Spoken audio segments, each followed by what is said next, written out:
وأحسن منك لم تر قط عيني وأجمل منك لم تلد النساء خلقت مبرأ من كل عيب خلقت مبرأ من كل عيب كأنك قد خلقت كما تشاء كتاب أنزلناه إليك مبارك ليدبروا آياته وليتذكر أولو الألباب۔ یہ کتاب برکت والی ہے جسے ہم نے آپ کی طرف نازل فرمایا ہے تاکہ دانش مند لوگ اس کی آیتوں میں غور و فکر کریں اور نصیحت حاصل کریں۔ اعوذ باللہ من الشیطان الرجیم، بسم اللہ الرحمن الرحیم۔ سامعین اور ناظرین کرام، السلام علیکم ورحمۃ اللہ وبرکاتہ۔ سامعین کرام، سورہ یاسین آیت نمبر 20 اور 20 سے لے کر 24 تک آج کا سبق ہے۔ آج کا موضوع، کیا ہم نے اللہ تعالیٰ کے سوا کسی اور سے نفع کی امید لگا رکھی ہے؟ اس کے ساتھ سامعین اکرام آج کے سبق کا آغاز کرتے ہیں۔ سب سے پہلے گزشتہ سبق کا اعادہ ہوگا۔ قالوا ربنا يعلم إنا إليكم لمرسلون۔ پیغمبروں نے کہا ہمارا رب جانتا ہے کہ ہم یقیناً تمہاری طرف بھیجے گئے ہیں۔ وما علينا إلا البلاغ المبين۔ اور واضح طور پر پیغام پہنچا دینے کے سوا ہم پر کچھ لازم نہیں ہے۔ قالوا إنا تطيرنا بكم لئن لم تنتهوا لنرجمنكم وليمسنكم منا عذاب أليم۔ بستی والوں نے کہا ہمیں تم سے نحوست پہنچی ہے، اگر تم واقعی باز نہ آئے تو ہم تمہیں یقیناً سنگسار کر دیں گے اور ہماری طرف سے تمہیں ضرور دردناک عذاب پہنچے گا۔ قالوا طائركم معكم أئن ذكرتم بل أنتم قوم مسرفون۔ پیغمبروں نے کہا تمہاری نحوست تمہارے ساتھ ہے، کیا یہ نحوست ہے کہ تمہیں نصیحت کی گئی، بلکہ تم لوگ حد سے گزر جانے والے ہو۔ سامعین اکرام، سورہ یاسین آیت نمبر 20، یہ جو واقعہ بیان ہو رہا ہے نا سامعین اکرام، یہ یعنی وہ بات اپنی جگہ درست ہے کہ اس کا شان نزول کیا ہے، کس وقت نازل ہو رہی تھی، اس وقت کے مخاطبین کون تھے۔ یقیناً 8 نبوی تقریباً لگ بھگ اس کا شان نزول ہے، اور ان لوگوں نے حضور صلی اللہ علیہ وسلم کی دعوت پہ لبیک کہنے سے انکار کر دیا تھا اور ان کو جھٹلا دیا تھا۔ تو اس کے مثال کے طور پہ یہ واقعہ بیان ہو رہا ہے، اور یہ واقعہ آج کے حالات پہ بھی 100% فٹ آتا ہے۔ سامعین اکرام، ہمارے پاس بھی اول تو ہم محسوس نہیں کرتے ہمارے پاس کوئی رسول آیا بھی ہے کہ نہیں، اور دین کی تقریباً ضرورت سے ہم بے نیاز ہیں۔ یہ یعنی ایک کڑوا سچ ہے کہ دین کی ضرورت سے ہم لوگ بے نیاز ہیں، اور اس کی ضرورت چندہ ہم محسوس نہیں کرتے۔ اس کی وجوہات جو بھی ہیں وہ ہم تذکرہ کرتے رہتے ہیں، لیکن بات یہ ہے، حقیقت یہ ہے کہ اللہ تعالیٰ کی طرف سے حضور صلی اللہ علیہ وسلم ہمارے رسول ہیں، ہمارے پاس بھجوائے گئے ہیں۔ ان کی دعوت ایک دعوت ہے، اور وہ دعوت اللہ ہے۔ یہ بات نوٹ کر لیں، عام طور پہ ہم اتنی سمجھ بوجھ سے کام نہیں لیتے، لیکن سمجھنا چاہیے کہ حضور کی اصل دعوت کیا ہے۔ اب بات یہ ہے کہ اس کو لبیک کہنے کی ضرورت ہے، حضور کی دعوت پہ لبیک کہنے کی ضرورت ہے کہ لبیک یا رسول اللہ، اور یہ کہنے کی ضرورت ہے کہ انی وجہت وجہی للذی فطر السماوات والارض حنیفا وما انا من المشرکین، اور یہ کہ کہنے کی بھی ضرورت ہے کہ ان صلاتی ونسکی ومحیای ومماتی للہ رب العالمین۔ یہ الگ بات ہے کہ یہ دونوں کلمے عملاً ہم کہنے کے لیے تیار نہیں، اور زبان سے کہنے کے لیے تو تیار ہیں اور کہتے بھی ہیں، لیکن زبان سے کہہ بھی دیا لا الہ تو کیا حاصل، دل و نگاہ جو مسلمان نہیں تو کچھ بھی نہیں۔ بہرحال تذکرہ ہو رہا ہے، اللہ تعالی ہمیں مثال کے ذریعے فرما رہا ہے۔ یہ آپ کو میں نے جو مثال دی، وَضْرِبْ لَهُمْ مَثَلًا أَصْحَابَ الْقَرْيَةِ، یہ ایک مثال ہے اللہ تعالی ہمیں دے رہا ہے اس وقت جب کہ حضور صلی اللہ علیہ وسلم کو دنیا، ظاہری دنیا سے پردہ فرمائے تقریباً 1450 سال ہونے والے ہیں یا ہو گئے ہیں، اور لیکن یہ دعوت ہمارے لیے ہے۔ اچھا، اس دعوت میں اگر آپ غور کریں، میں نے گزشتہ اسباق میں بتایا تھا کہ اس میں 2 گروہوں کا تذکرہ ہے، 3 گروہ ہیں اصل میں، رسول اور امت، پھر امت میں 2 قسم کی اجابت اور دعوت۔ ہمارے ہاں بھی ایسا ہی ہے کہ رسول آئے ہیں، تشریف لائے ہیں، ان کی دعوت ہم تک پہنچ چکی ہے۔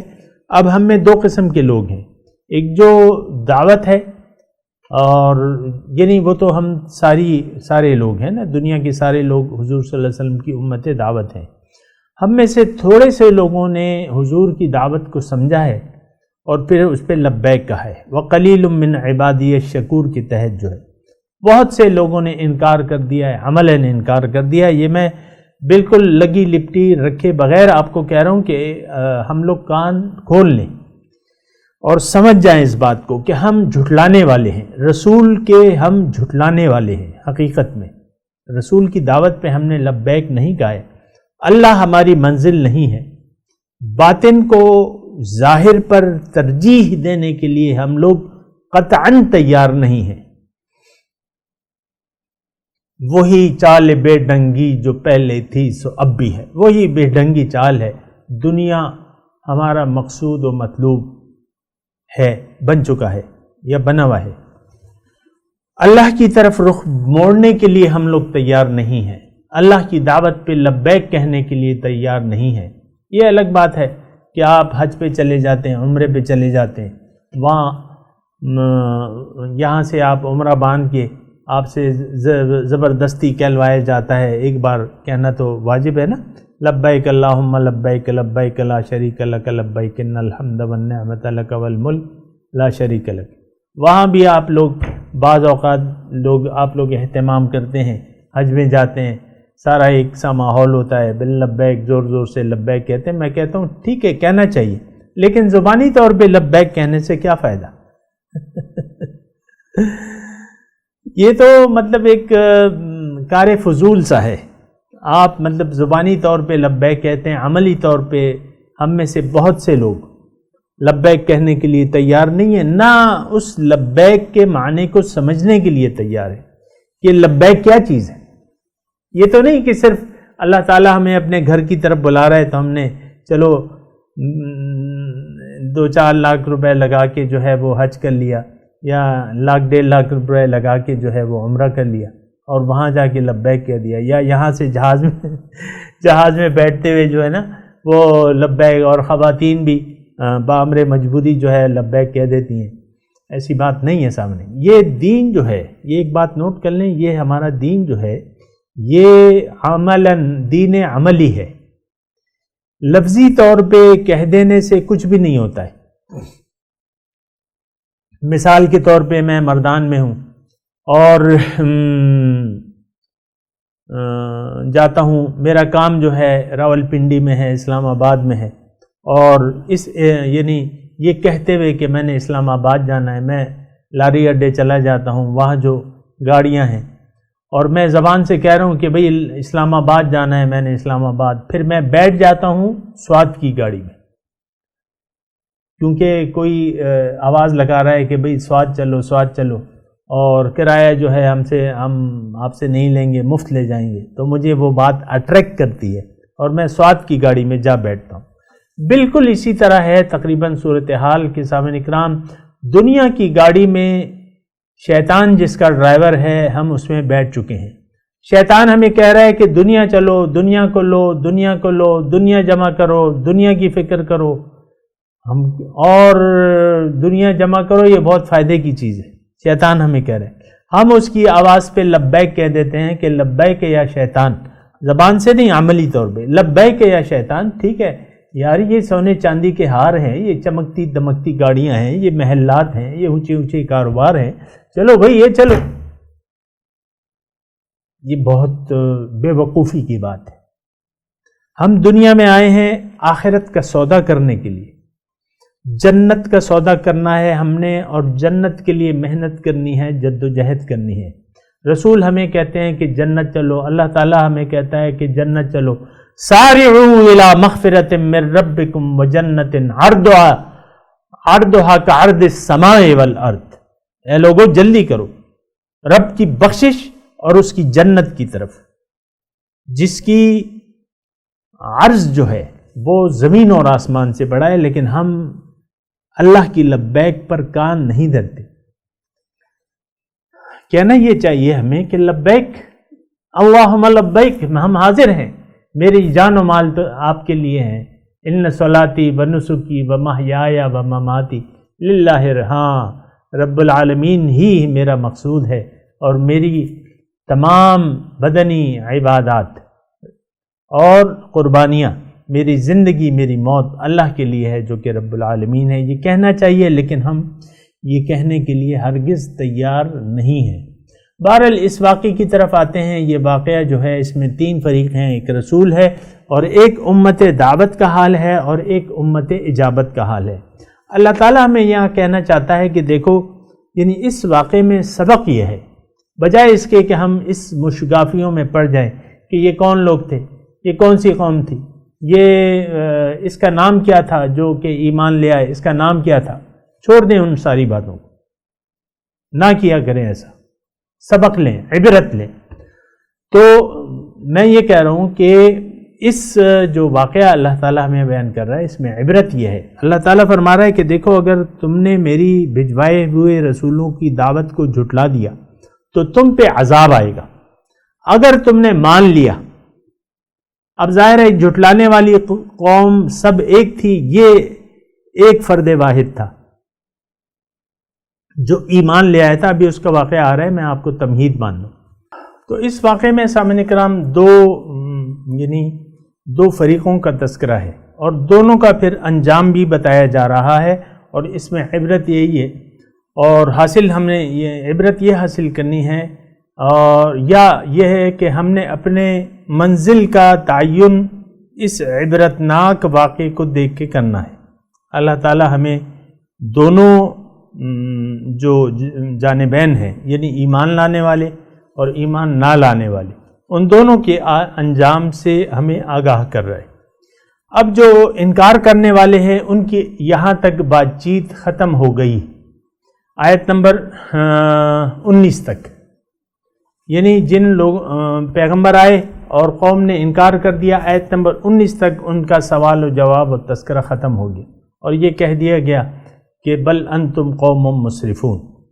اب جو پیغمبر کی دعوت پہ جس نے لبیک کہا، ایمان لے آیا، اس کا تذکرہ بیان کیا جا رہا ہے، اور اس میں مضمون یعنی یہ ہے سامعین کرام کہ وہ کھل کے سامنے آتا ہے۔ جو ایمان لے آیا پیغمبر کی دعوت پہ، مسلمان ہو گیا، وہ کھل کے سامنے آ گیا اور اپنی قوم کو یعنی تبلیغ کرنے لگا، اور اس کا تذکرہ ہم سنتے ہیں، وَجَاءَ مِنْ أَقْصَى الْمَدِينَةِ رَجُلٌ يَسْعَىٰ، دوڑتا ہوا آیا شہر کے پرلے کنارے سے ایک آدمی، وَجَاءَ آ گیا، مِنْ أَقْصَى الْمَدِينَةِ، شہر، مدینہ کہتے ہیں شہر کو، پرلے کنارے سے، اقصى المدینہ پرلے، شہر کے پرلے کنارے سے، رجل یسعى، ایک آدمی دوڑتا ہوا آیا۔ اور اس نے کیا کہا؟ یا قوم، اے میری قوم، اتبعوا المرسلین، اتباع کرو مرسلین کا، بات مان لو، اتباع کرو مرسلین کا، اتبعوا، ان کا اتباع اس لیے کرو، من لا یسألکم اجرا، جو تم سے کسی اجر کے طالب نہیں ہیں، نہیں مانگتے، وہم مہتدون، اور خود بھی وہ ہدایت یافتہ ہیں۔ یعنی سامعین اکرام، اب سے شروع ہو رہا ہے امت اجابت کا، یعنی جس نے پیغمبر کی دعوت پہ لبیک کہا، اور نہ صرف یہ کہ خود ایمان لے آیا بلکہ اپنی قوم کو بھی ایمان کی دعوت دینے والا بن گیا، یعنی رسولوں کا حمایتی بن گیا اور ان کا مددگار بن گیا۔ تو اس کا واقعہ ہے، ترجمہ آپ نے سنا کہ اس نے قوم کو اتباع رسل کی دعوت دی، اتبعوا المرسلین، بھئی اتباع کرو، پیچھے چلو، پیروی کرو ان لوگوں کی جو تم سے کوئی اجر نہیں مانگتے، من لا یسألکم اجرا وہم مہتدون، اور وہ خود پہنچے ہوئے ہیں۔ تو اب سامعین اکرام، یہ جو شخص تھا جس نے دعوت دی، اس نے اپنی یعنی مزید اس نے یہ کہا، وَمَا لِيَ لَا أَعْبُدُ الَّذِي فَطَرَنِي وَإِلَيْهِ تُرْجَعُونَ، کیا ہوا مجھے، لا اعبد الذی، کہ میں بندگی نہ کروں اس ذات کی جس نے مجھے پیدا کیا، وَإِلَيْهِ تُرْجَعُونَ، اور اسی کی طرف تم لوٹ کر جاؤ گے۔ أَأَتَّخِذُ مِن دُونِهِ آلِهَةً، کیا میں اس کے سوا کسی دوسرے کو معبود بنا لوں؟ ان یردن الرحمن، اگر چاہے وہ رحمان، بدرن، کوئی نقصان، یعنی مجھے کوئی نقصان پہنچانا چاہے، لا تغن عنی شفاعتہم شیئا، کام نہیں آئے گی ان کی، لا تغن عنی، کام نہیں آئے گی میرے، شفاعتہم، ان کی سفارش، شیئا، کچھ بھی، ولا ینقذون، اور نہ وہ مجھے چھڑا سکیں گے، انی اذا لفی ضلال مبین، بے شک اگر میں ایسا کروں تو میں گمراہی، کھلی گمراہی میں ہوں گا۔ تو سامعین اکرام، یہ اس مرد مومن کی بات چیت تھی جو آپ نے سنی، اور اس نے کہا، اب ایک تو اپنی قوم کو دعوت دی اور خود قوم سے کہنے لگا کہ دیکھو میں نے تو باطل معبودوں کی پرستش چھوڑ دی ہے، اور اپنے حق معبود جس نے مجھے پیدا کیا ہے اس کی میں نے بندگی اختیار کر لی ہے۔ اور یہاں جو پہلی یعنی دلیل پیش کر رہا ہے کہ اس نے مجھے پیدا کیا ہے، وَإِلَيْهِ تُرْجَعُونَ، اور واپس اسی کی طرف تم بھی لوٹ کے جاؤ گے اور میں نے بھی لوٹ کے جانا ہے۔ تو سامعین اکرام، یہ ایک بہت بڑی دلیل ہے کہ جس کا جو ہمارا مالک ہے اسی کی بندگی واجب ہے۔ یعنی یہاں اگر آپ غور کریں سامعین اکرام کہ عبادت کا تذکرہ ہے، عبادت کا تذکرہ ہے، اور عبادت کہتے ہیں اطاعت کو، بندگی کو، عبادت بندگی۔ اور عبادت کا جہاں تک تعلق ہے سامعین اکرام، تو یہ ایک ضرورت ہے انسان کی کہ اسی عبادت کو اختیار کر کے اپنے مولا تک پہنچا جا سکتا ہے۔ یعنی جس کے پاس ہم جانے والے ہیں، اگر ہم چاہتے ہیں کہ مرنے سے پہلے اس تک ہم اس کے ہم قریب ہو جائیں، تو اللہ کی بندگی اختیار کرنی ہوگی، کیونکہ دنیا جو ہے سامعین اکرام، مختصر الفاظ کہہ رہا ہوں، دنیا جو ہے وہ ایک ایسی جگہ ہے جہاں آپ بندگی کے ذریعے اپنے رب کے قریب ہو سکتے ہیں۔ قرب الہی حاصل کرنے کا واحد طریقہ اتباع رسل اور اللہ کی بندگی اور اتباع رسل۔ یہ بات مختصر طور پہ میں کہہ رہا ہوں۔ اس شخص نے سب سے پہلے اتباع رسل کی بات کی، اتبعوا المرسلین، مرسلین کا اتباع کرو، ٹھیک ہے؟ تو میں نے آپ کو یہ کہا ہے کہ اتباع رسل، رسولوں کا اتباع، اور اللہ کی بندگی، اللہ تعالیٰ کے سامنے سر جھکا دینا، تو یہ دو طریقے ہیں سامعین اکرام۔ بلکہ یہ بنیادی طور پہ تو بندگی اللہ ہی کی ہے، اور اس کا طریقہ ہمیں رسول کی ذات چونکہ ہمارے پر گواہ ہے، اس کی پھر ہمیں اتباع جو ہے وہ لازم ہے۔ بنیادی طور پہ بندگی اللہ ہی کی ہے، اور اللہ ہی کی بندگی میں انسان کو اس کا مقصد حیات حاصل ہو سکتا ہے۔ تو اور تمام پیغمبر جو آئے ہیں سامعین کرام، ان کا سب سے پہلی دعوت جو ہے وہ اللہ کی بندگی تھی۔ یا قوم اعبدوا اللہ ما لکم من الہ غیرہ، اے میری قوم اللہ کی بندگی کرو کیونکہ اس کے سوا کوئی معبود نہیں ہے۔ سامعین کرام، اگر ہم اکثر یہ ہوتا ہے کہ ہم قصوں میں الجھ جاتے ہیں، جو قصے ہیں قرآن کے واقعات ہیں، قصے ہیں، اس میں ہم لفظی طور پہ الجھ جاتے ہیں، اور بات یہ ہے کہ اگر بات تو دیکھیں، یہ واقعہ جو ہے نصیحت کے لیے، اور نصیحت ضرورت کے وقت کی جاتی ہے۔ اس وقت سامعین اکرام مجھے اور آپ کو من حیث الافراد اور من حیث الاقوام ہماری ضرورت اللہ کی بندگی کی ہے۔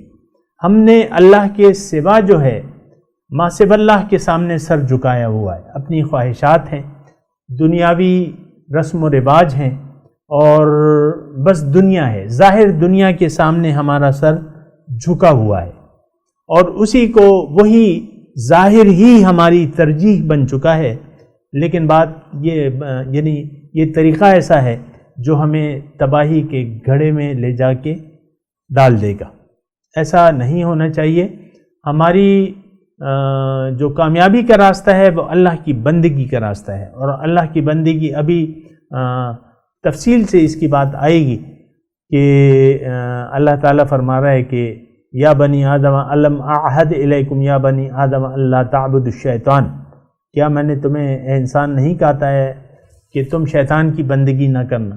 تو اصل جو چیز ہے وہ اللہ کی بندگی ہے، اور یہ مومن بھی اس نقطے کو پا گیا ہے، اور وہ کہتا ہے کہ بھئی میں اتباع رسول کیوں نہ کروں، میں اللہ کی بندگی کیوں نہ کروں جبکہ اللہ ہی نے مجھے پیدا کیا ہے۔ الذی فطرنی، یعنی جس نے تمہیں پیدا کیا ہے اسی کا کہنا ماننا بنتا ہے۔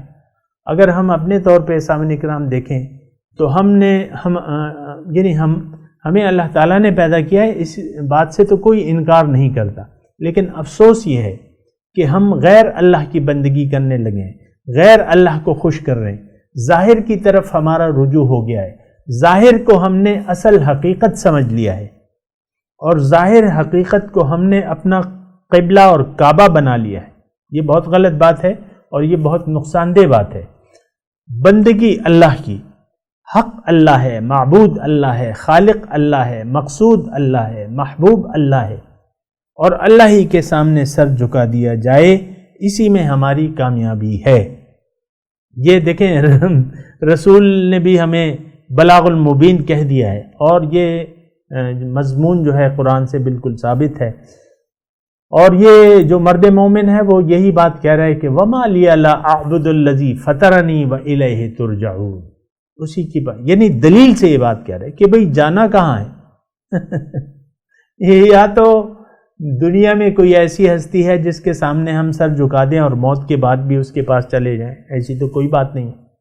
اللہ ہی ہمارا خالق اور مالک ہے، اور اللہ ہی کی طرف واپس جانا ہے۔ وَإِلَيْهِ تُرْجَعُونَ، وہ آپ اس میں وہ جملہ بھی یاد کریں نا کہ اِنَّا لِلَّهِ وَإِنَّا إِلَيْهِ رَاجِعُونَ وَإِلَيْهِ تُرْجَعُونَ، إِلَيْهِ، تو یعنی اصولاً بنتی یہ بات ہے کہ رب کے سامنے ہم سر جھکا دیں، رب کی بندگی اختیار کر لیں، اور یہ بندہ مومن کہتا ہے مَا لِيَ لَا أَعْبُدُ الَّذِي فَطَرَنِي وَإِلَيْهِ تُرْجَعُونَ، کیا ہوا مجھے کیا ہوا، کیوں کروں میں ایسے ذات، یعنی باطل کی عبادت کیوں کروں، باطل کے سامنے سر کیوں جھکاؤں، اور کیوں نہ جھکاؤں اس ذات کے سامنے سر، اپنا سر اطاعت کا، جس نے مجھے پیدا کیا، اور اسی کی طرف واپس لوٹ کے جانا ہے۔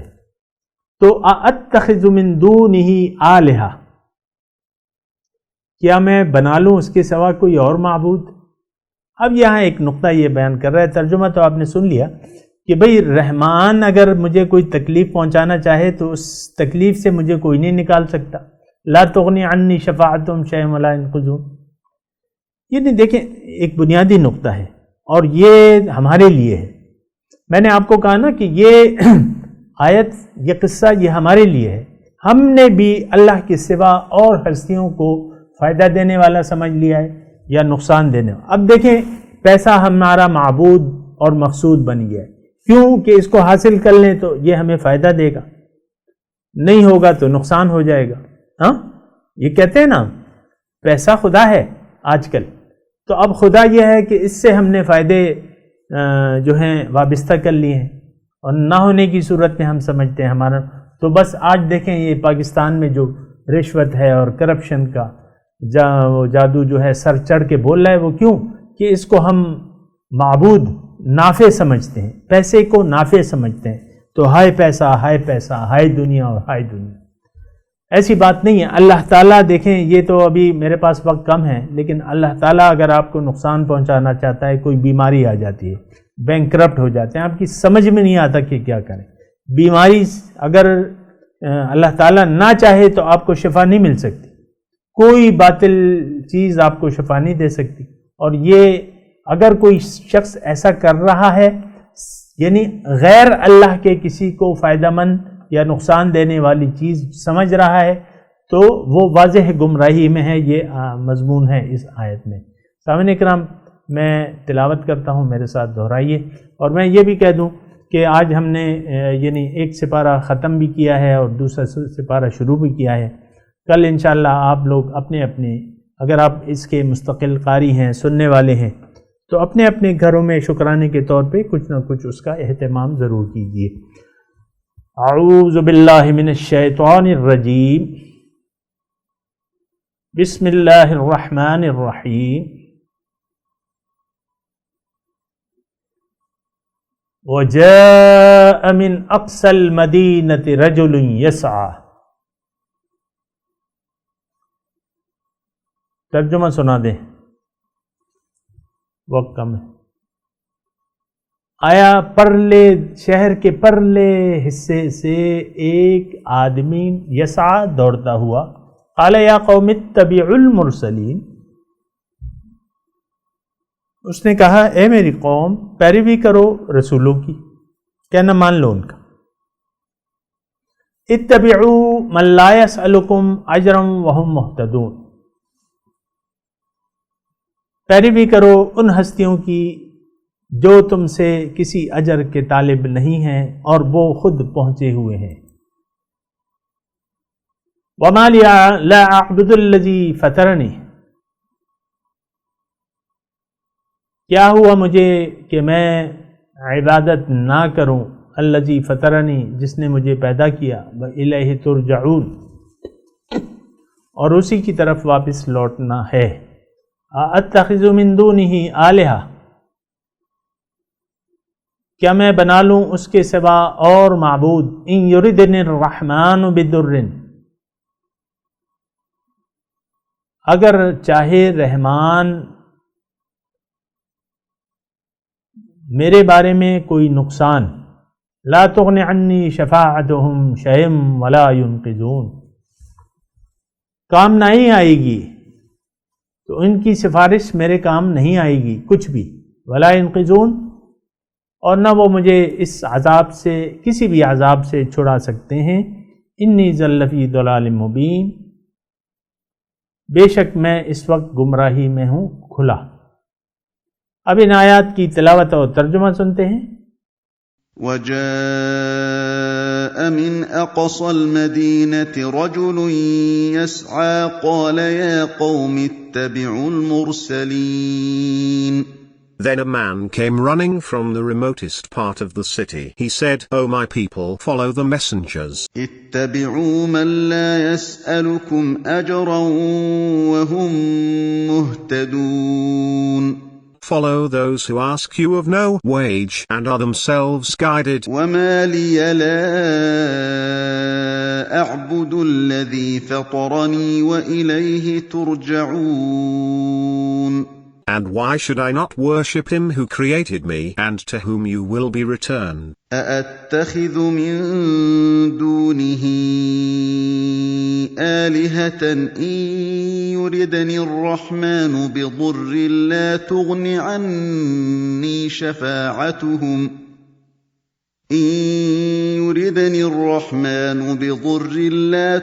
عني شفاعتهم شيئا ولا ينقذون. Shall I take other gods instead of him? If the Merciful desires harm for me, their intercession will not avail me at all, nor will they save me. إني إذا لفي ضلال مبين. In that case, I would be completely lost. اس کے ساتھ ہی آج کے درس کا وقت اختتام کو پہنچا. انشاءاللہ اگلے درس میں ملاقات ہوگی. وآخر دعوانا ان الحمدللہ رب العالمین. والسلام علیکم ورحمۃ اللہ وبرکاتہ.